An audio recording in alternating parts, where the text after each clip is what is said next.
Արդեն տեքստը պատրաստ է, ես ինչպես եւ խոստացել էի։ Սահմանադրության նոր նախագիծն ամբողջությամբ պատրաստ է։ Արդարադատության նախարարն այսօր հայտարարեց, տեքստը կհրապարակեն իշխող կուսակցությունում քննարկելուց հետո, թե երբ չասաց։ Քաղաքացիական պայմանագիր կուսակցությունը միակ ուժն է, որ ասում է նոր սահմանադրության մեջ պետք է անկախության հռչակագրին հղում չլինի։ Այսինքն Հայաստանի Հանրապետության սահմանադրության պրեամբուլայից նախաբանից անել սահմանադրության պրեամբուլայից հանել անկախության հռչակագրի հղումը նշանակում է Հայաստանի ծննդականը մայր փաստաթղթի տակից հանել, այսինքն չկա նման պետություն։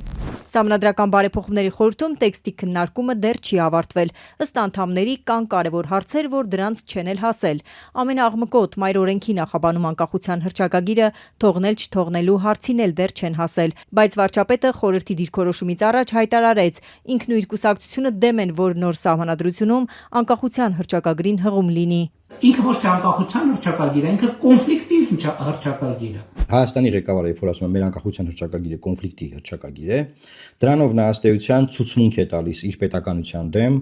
որ իր երկիրն է, որը կոնֆլիկտ է հրահրել։ Որ մայր օրենքում Հայաստանի հռչակագրի մասին հիշատակում չլինի ու սահմանադրությունը փոխվի, Բաքուն է պահանջում։ Հռչակագրում նշվում է Հայաստանի ու Լեռնային Ղարաբաղի միավորման մասին, ու սա տարածքային նկրտում են համարում։ Սահմանադրական դատարանը քննեց ու որոշեց, որ տարածքային պահանջ չկա։ Փաշինյանն էլ այդ որոշմանը հղում անելով էր Բաքվին հավաստիացնում, տարածքային պահանջ չունի Հայաստանը, բայց Իլհամ Ալիևը չնահանջեց ու հիմա Նիկոլ Փաշինյանն ուղիղ է հայտարարում։ Սա կոնֆլիկտի հռչակագիր է։ Եվ եթե մենք գնում ենք այդ ճանապարհով,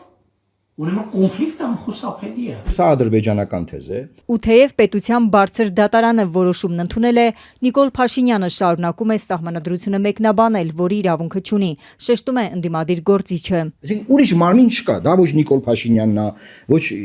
իր մտերիմ Իլհամ Ալիևն է, ոչ Ռեջեփ Թայիփ Էրդողանն է, ոչ Ջեյհուն Բայրամովն է, ոչ Հիկմետ Նահաջիև, չէ, մեր սահմանադրական դատարանն է դրա այդ մարմինը։ Մեր սահմանադրական դատարանը քննելով այս հարցը, ասել է, որ այդ պրեամբուլայի հղումը բացարձակապես տարածքային որևէ պահանջ չի ընդհանրում հարևան երկրներից, որևէ երկրից։ Եվ հետևաբար կարիք չկա, որ մենք պրեամբուլայից հանենք։ Անկախության հռչակագրի հղումը մայր օրենքից հանելը նշանակում է ոչնչացնել պետության ծննդականը։ Քննադատում է Մարուքյանը, որ նախկինում Փաշինյանի կառավարությունում աշխատում էր հատուկ հանձնարարություններով դեսպան։ Նիկոլ Փաշինյանի այս գործողությունը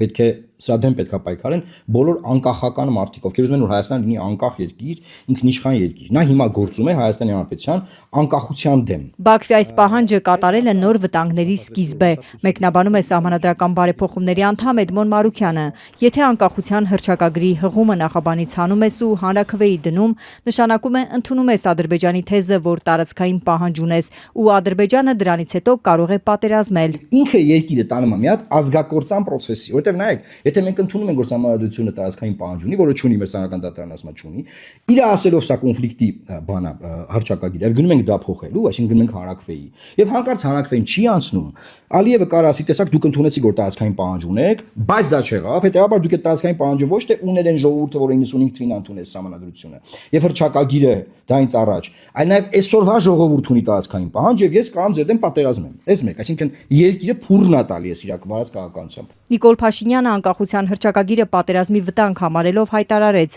իր թիմը դեմ է դրան, ինչ պատկեր կլինի այդ նախագիծը քննարկող խորհրդում։ Մեծամասնությունը կգնա Փաշինյանի հետևից, թե անկախության հռչակագրի հղումը նախաբանում պահպանելու, դեռ հայտնի չէ։ Խորհրդի անդամներից Մարուքյանից բացի Արթուր Սաքունցն է ուղիղ ասել, անկախության հռչակագիրը Հայաստանի ծննդականն է ու դեմ է, որ հանեն մայր օրենքից։ Չի կարող հռչակագիրը հանվի սահմանադրությունից, որովհետև հռչակագրով սահմանված են Հայաստանի Հանրապետության որպես անկախ պետության պետական կառուցվածքի սկզբունքները։ Քաղաքացիական հասարակությունից Դանիել Իոաննիսյանը դա անկարևոր հարց է համարում։ Իր համար միևնույն է կլինի թե ոչ։ Արտախորհրդանական ուժերից Փաշինյանի սատարող Հանրապետություն կուսակցության ներկայացուցիչը հրապարակային կարծիք չի հայտնել։ Անդամներից մեկն էլ մարդու իրավունքների պաշտպանն է։ Կառավարությունից խորհրդում միջազգային իրավական հարցերով ներկայացուցիչն է։ Խորհրդի նախագահն էլ Սրփուհի Գալյանն է, որ արդեն իշխող քաղաքացիական պայմանագրի նախընտրական ցուցակում է։